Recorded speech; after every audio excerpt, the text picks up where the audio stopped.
31st night కి farm house book చేసుకుని friends తో ఎంజాయ్ చేయాలనుకుంటున్నారా? అయితే వెంటనే డోసే యాప్ ని డౌన్లోడ్ చేసుకుని బుక్ చేసుకోండి. Hello viewers, welcome back to our channel. ప్రస్తుతం మనతో పాటు ఉన్నారు consumers affair committee chairman Mandadi Krishna Reddy గారు. సార్తో మాట్లాడదాం. నమస్తే సార్. నమస్కారం అమ్మా. సార్, రీసెంట్గా అమెరికా వెళ్ళినటువంటి ఒక మహిళ ఎయిర్పోర్ట్లో దిగగానే అక్కడ ఉన్నటువంటి officers, customs and border security officers ఎవరైతే ఉంటారో ఆమెను పట్టుకొని ఆమె దగ్గర గ్రీన్ కార్డ్ తీసేసుకొని దాని మీద విజిటింగ్ స్టాంప్ వేసేసారంట. అంటే గ్రీన్ కార్డ్ ఉన్న వాళ్ళకి విజిటింగ్ స్టాంప్ ఎలా వేస్తారు, అది అసలు ఏంటి ఒకసారి దాని గురించి? ఇప్పుడు ట్రంప్ వచ్చిన తర్వాత ఎలాంటి జాగ్రత్తలు తీసుకుంటున్నారంటే, అక్కడ ఉన్నటువంటి ఇల్లీగల్ ఇమిగ్రేట్స్ని పంపించడమే కాదు, పనికి మాలిన వాళ్ళు, పనికిరాని వాళ్ళు, అమెరికాకు భారంగా ఉండేవాళ్ళు, అమెరికా నుంచి ఏదైనా లాభాన్ని సంపాదించేటువంటి వాళ్ళందరినీ ఏర్పారేయమనేటువంటి పరిస్థితులు ఒక రకంగా ఆర్డర్స్ వచ్చే వాళ్ళకి. ఆ ఆర్డర్స్ ప్రకారమే వాళ్ళు ఏం చేస్తున్నారంటే, ఇప్పుడు మన పట్టుకున్నటువంటి లేడీ ఎవరుతున్నారు, షీఈ్ ఎ ఓల్డ్ లేడీ. తనకి ఏజ్లు, తనకు కూతురు ఎయిర్పోర్ట్లో వెయిట్ చేస్తుంది బయట. తను వచ్చింది, దిగిన తర్వాత తను కొన్ని క్వశ్చన్స్ వేశారు వాళ్ళు. అసలు ఎందుకు ఫ్రీక్వెంట్గా వెళ్ళి వస్తుంది ఇండియాకి? సంవత్సరంలో చాలాసార్లు వెళ్ళవడం, ఇండియాకి వెళ్తుంది, మళ్ళీ అమెరికా వస్తుంది, మళ్ళీ ఇండియాకి వెళ్తుంది, మళ్ళీ అమెరికా వస్తుంది, ఇలా తిరుగుతుంది ఆవిడ. ఇన్నిసార్లు విజిట్ చేస్తున్నావు దేనికోసం? నువ్వు ఏమైనా బిజినెస్ చేస్తున్నావా? నువ్వు అమెరికాలో బిజినెస్ ఏమి లేవు, కానీ ఇండియాలో ఏమైనా బిజినెస్ చేస్తున్నావా? అమెరికా ఏమంటుని ఇండియాకు తీసుకెళ్లే ప్రయత్నం జరుగుతోందా? ఇలాంటివన్నీ వాళ్ళు క్వశ్చన్స్ వేశారు. ఈ క్వశ్చన్స్లో తనకి ఇంగ్లీష్ 100% తనకు రాదు, కొంత వచ్చు కొంత రాదు. తను చెప్పిన ఆన్సర్స్ తికమగ్గా ఉన్నాయి, సూట్ అవ్వట్లేదు. రెండోది ఏంటంటే, తనకు సంబంధించినటువంటి వాట్సాప్లు కానీ లేకపోతే మిగతా కానీ వాళ్ళు కొంత వెరిఫికేషన్ చేస్తే అమెరికాలో ఏదో కొంత బిజినెస్ జరుగుతున్నట్టుగా అనిపించింది. అంటే ఇండియాలో జరుగుతున్నట్టుగా అనిపించింది. అంటే అమెరికాకు సంబంధించిన డబ్బులు ఇక్కడ ఉన్నటువంటి ఇండియన్స్ ని అందరి దగ్గర డబ్బు తీసుకొని తను అమెరికాకు వెళ్ళి, అమెరికా లోపల ఇండియాకు వెళ్ళిన తర్వాత తను అక్కడ బిజినెస్ చేస్తోంది. అంటే ఆ బిజినెస్ ఏదో అమెరికాలో చేస్తే దానివల్ల ట్యాక్సెస్ వస్తే అది అమెరికన్స్కి ఎంతో మేలు జరుగుతుంది. అమెరికాలో ఉన్న డబ్బుని ఇండియాకి తీసుకెళ్ళడం వల్ల ఇండియన్స్ బెనిఫిట్ అవుతారు తప్ప అమెరికన్ బెనిఫిట్ అయ్యే అవకాశాలు లేవు.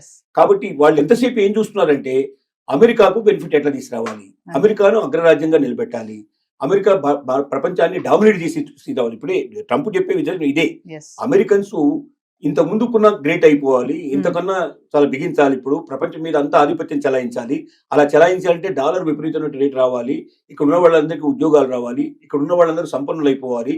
అమెరికాకు ఇతర దేశాలకు మధ్యలో తేడా చాలా విపరీతంగా ఉండాలి, అంటే ఎప్పటికీ అందుకోలేని పరిస్థితి తీసుకురావాలి. అలాంటి పరిస్థితికి నేను తీసుకొస్తానని చెప్పి ప్రామిస్ చేశాడు ట్రంప్. అందుకే ఓట్లు వేశారు. ఓట్లు వేసిన తర్వాత ఏం చేశాడు, ఇల్లీగల్ ఇమిగ్రెంట్స్ ని సంఖ్యలు వేసి మరి తీసుకొచ్చి ఆ దేశాల్లో మొదలుపెట్టాడు. సంఖ్యలు వేయడం అంటే మనకి తెలుసు కదా, మరి అట్లాంటి ఆర్థిక నేరస్తుల్లో మిగతా వాళ్ళని చేసినట్టుగా తీసుకొచ్చేస్తున్నారు. ఇండియాకు తీసుకొచ్చిన వాళ్ళని కూడా సంఖ్యలు వేసి పట్టుకొచ్చారు. ఇప్పటిదాకా వచ్చినట్టు విమానాలు అట్లాగే వచ్చాయి.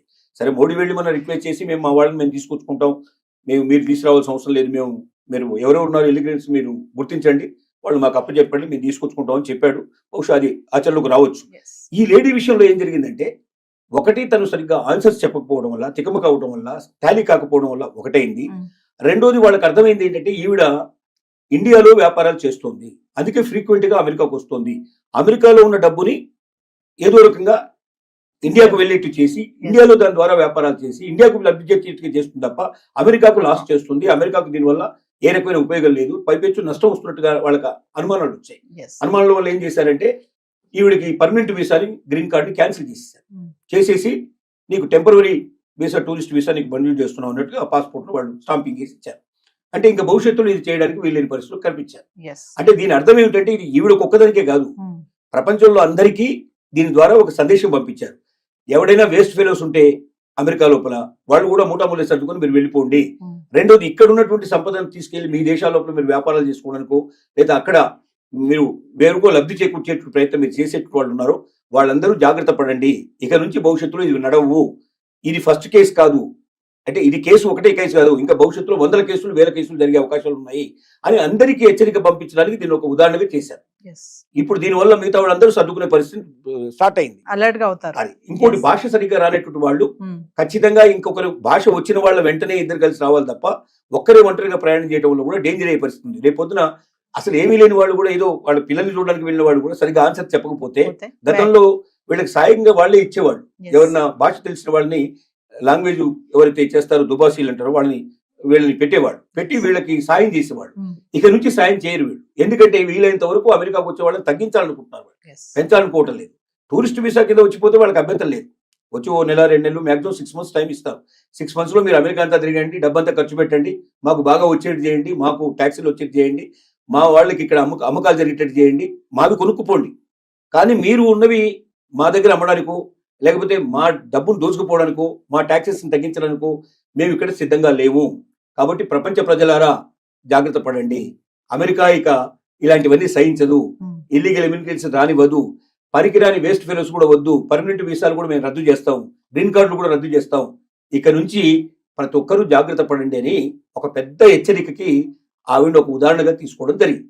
అంటే ఇక్కడ మేము ఎక్కువ సంపాదించలేకపోతున్నాము, అక్కడికి వెళ్ళి బాగా సంపాదించాలి అనుకునే ఆలోచన ఇంకా వద్దు అని అంటారా సార్? ఖచ్చితంగా నేను ఒకటే మాట చెప్పగలుగుతున్నాను. భారతదేశం ఇవాళ ఒకప్పుడు భారతదేశం కాదు. ఇవాళ అవకాశాలు కోకొల్లలుగా ఉన్నాయి. ఇక్కడ వ్యాపారం చేయదలుచుకున్న ఏ రంగంలోకి వెళ్ళండి, నిజంగా ప్రతిభావంతులైన వాళ్ళు ఆ రంగంలో అందరికన్నా ఎక్కువ సంపాదించే అవకాశాలు ఉన్నాయా లేదనేది మనల్ని మనం ఖచ్చితంగా ఒకసారి మనం ఆలోచించుకుంటే ఏ రంగమైనా తీసుకోండి. ఏ రంగంలో అయినా మీరు ప్రతి రంగంలో కూడా మీ దగ్గర నిజంగా ప్రతిభ ఉంటే ఒక్క ఆలోచన మొత్తం జీవితాన్ని మార్చేస్తుంది, ప్రపంచాన్ని మార్చేస్తుంది. అలాంటి ఆలోచనలు మీ దగ్గర ఉంటే ఇక్కడ కూడా మీరు రాణించే అవకాశం కావాల్సినంత ఉంది. వ్యాపారం చేసేందుకు మీరు మీ దగ్గర ఉన్న ఐడియాని పెట్టుబడి పెట్టగలిగితే దాన్ని పెట్టుబడిని తీసుకోవడానికి సిద్ధపడేవాళ్ళు, దానికి తగినట్టుగా కొన్ని 100 రెట్లు పెట్టుబడి పెట్టి దాన్ని ప్రపంచానికి అంతా అందించడానికి సిద్ధపడేవాళ్ళు ఇక్కడ కావాల్సిన మంది ఉన్నారు. భారతదేశంలో ధనవంతుల కొరత లేదు నిజం చెప్పాలంటే, కానీ ధనం కొద్ది మంది చేతుల్లో ఉంది. మొత్తం దేశంలో సంపద అంతా కూడా 10% దగ్గర ఉంటే 90% దగ్గర డబ్బు తక్కువ ఉండేట్లు పరిస్థితి ఏర్పడింది. కాబట్టి ఈ 10%లో ఉండేట్లు వాళ్ళు కూడా కోకోలుగా వాళ్ళు పెట్టుబడి పెట్టడానికి సిద్ధంగా ఉన్నారు. మీ దగ్గర ఐడియా ఉందా, మీ దగ్గర క్యాపబిలిటీ ఉందా, ఉంటే బయటికి రండి. ఇక్కడ లేని వాళ్ళు అక్కడ పోయి ఏం చేస్తారు? కాబట్టి ఒకప్పుడు అంటే ఇండియాలో అవకాశాలు లేదు కాబట్టి మీరు అమెరికాను వెతుక్కుంటూ వెళ్ళారు. ఇవాళ అవకాశాలు ఇండియాలో ఉన్నాయి. లేదని ఎవరంటే నాకు జాబ్ దొరకట్లేదు, నాకు పని దొరకట్లేదు అంటే వాళ్ళంత సోమరిపోతు ఇంకోటి లేనట్టు మాట. ఎందుకంటే రోజు మీరు చూడండి, పేపర్ తీయండి ఒకసారి, పేపర్లు తీస్తే కొన్ని వేల జాబ్స్ కనపడతాయి. కానీ మన వాళ్ళు వెతికేది ఏమిటంటే వైట్ కలర్ జాబ్ కావాలి, కష్టపడకుండా సంపాదించాలి, నేను ఎప్పుడు ఏసీలో కూర్చోవాలి, కార్లలో తిరగాలి, ఇలాంటి కోరికలు ఉండేవాడు కష్టం. ఏ జాబ్ అయినా సరే నేను చేస్తానని సిద్ధపడితే జాబ్ దొరకపోవడం కాదు, కావాల్సినంత సంపాదించుకునే అవకాశం ఉంది. ఒక జాబ్ కాదు, పొద్దున్నే మళ్ళీ పార్ట్ టైం కూడా చేసుకునే పాసిబిలిటీస్ ఉన్నాయి. కాబట్టి నేను ఒకటే చెప్పగలుగుతున్నా ఏంటంటే, అలాంటి అమెరికాకు వెళ్ళి అక్కడ బందీలుగా మనం పట్టుబడి సంఖ్యలు వేయించుకొని ఈ దేశానికి వచ్చి ఆ అవమానాలు భరించేదానికన్నా మీ దగ్గర శక్తి ఉంటే, క్యాపబిలిటీ ఉంటే ఈ ఐడియాని ఎలాగ బయటకు తీసుకురావాలి, ఎలాగా ఇవాళ సోషల్ మీడియా కావాల్సినంత తీసుకుంది. మీకు మీ దగ్గర ఒక మంచి ఐడియా ఉంటే మీరు సోషల్ మీడియాకి ఇవ్వండి, ఆటోమేటిక్గా ఎవరు చేరాలో వాడు చేరుతుంది. మిమ్మల్ని వెంటనే వాడే పిలుస్తాడు, వెతుక్కుంటూ వస్తాడు మిమ్మల్ని. కాబట్టి ప్రతిభావంతులారా, మీ ప్రతిభని వేరే దేశాలకు అమ్మడానికి ప్రయత్నం చేయకండి. మన దేశంలోనే మీరు తీసుకొని మీరు రాణించండి, మీరు దాని ద్వారా మన దేశానికి సేవ చేయండి అని చెప్పి మరొకసారి విజ్ఞప్తి చేయాల్సి వస్తుంది. అంటే సార్ ఒక విషయం ఫైనల్ గా చెప్పండి సార్, గ్రీన్ కార్డ్ హోల్డర్స్ ఎవరైతే ఉన్నారో వాళ్ళందరూ కూడా జాగ్రత్తగా ఉండాలి, లేదంటే వాళ్ళ వీసా కూడా రద్దు అయిపోయే ఛాన్సెస్ ఉంది, గ్రీన్ కార్డ్ కూడా పోవచ్చు. ఎంత క్లియర్ గా చెప్పాడంటే, గ్రీన్ కార్డు ఉన్న వాళ్ళ పిల్లలు కూడా అమెరికన్స్ కాదని చెప్పేశాడు. ఇంకా దాని అర్థం ఏంటి? గ్రీన్ కార్డ్ అనేది ఒక పత్రం మాత్రమే, ఒక పేపర్ మాత్రమే. అంటే నువ్వు అక్కడ జాబ్ చేస్తున్నావు, నీకు ఒకవేళ ఆ జాబ్ ఆల్రెడీ నీకు పద్ధతి ప్రకారం వచ్చి ఉంటే ఆ జాబ్ చేసుకోవడం నీకు పనికి వస్తుంది. కానీ నువ్వు పర్మనెంట్ రెసిడెన్సీ రాకుండా, పర్మనెంట్ రెసిడెంట్ అనేది మళ్ళీ వేరే, పర్మనెంట్ రెసిడెన్సీ నీకు రాకుండా, నువ్వు రెసిడెంట్ కాకుండా అక్కడ నీకు అమెరికా లోపల అమెరికా పౌరసత్వం నీకు లేదు. అమెరికా పౌరసత్వం అంటే గ్రీన్ కార్డు యొక్క వాల్యూ ఎంత? తాత్కాలికమైంది తప్ప ఏం లేదు. అంటే L1 వీసా లాంటిది ఒక రకంగా చెప్పాలంటే గ్రీన్ కార్డు కూడా. L1 వీసా 3 ఏళ్ళు పనిచేస్తే గ్రీన్ కార్డు ఒక 5 ఏళ్ళు పనిచేస్తుంది, 10 ఏళ్ళు పనిచేస్తుంది, లేదా వాడికి ఎప్పుడు కోపం వస్తూ అప్పుడు పంపించేస్తాడు. కాబట్టి గ్రీన్ కార్డు ఉన్నంత మాత్రంలో నేను అమెరికన్ని, ఇంకా నాకు ఏ రకమైనటువంటి ఆపద లేదు, నేను లైఫ్ లాంగ్ ఇక్కడే ఉంటానని ఎవరన్నా కళ్ళు కంటే ఆ కళలు కళ్ళని చెప్పి నిరూపించడానికే మన ఆ లేడీ ఉదంతం అనేది ఒక రకంగా చెప్పుకోవచ్చు. థ్యాంక్ యూ అండి, నమస్కారం.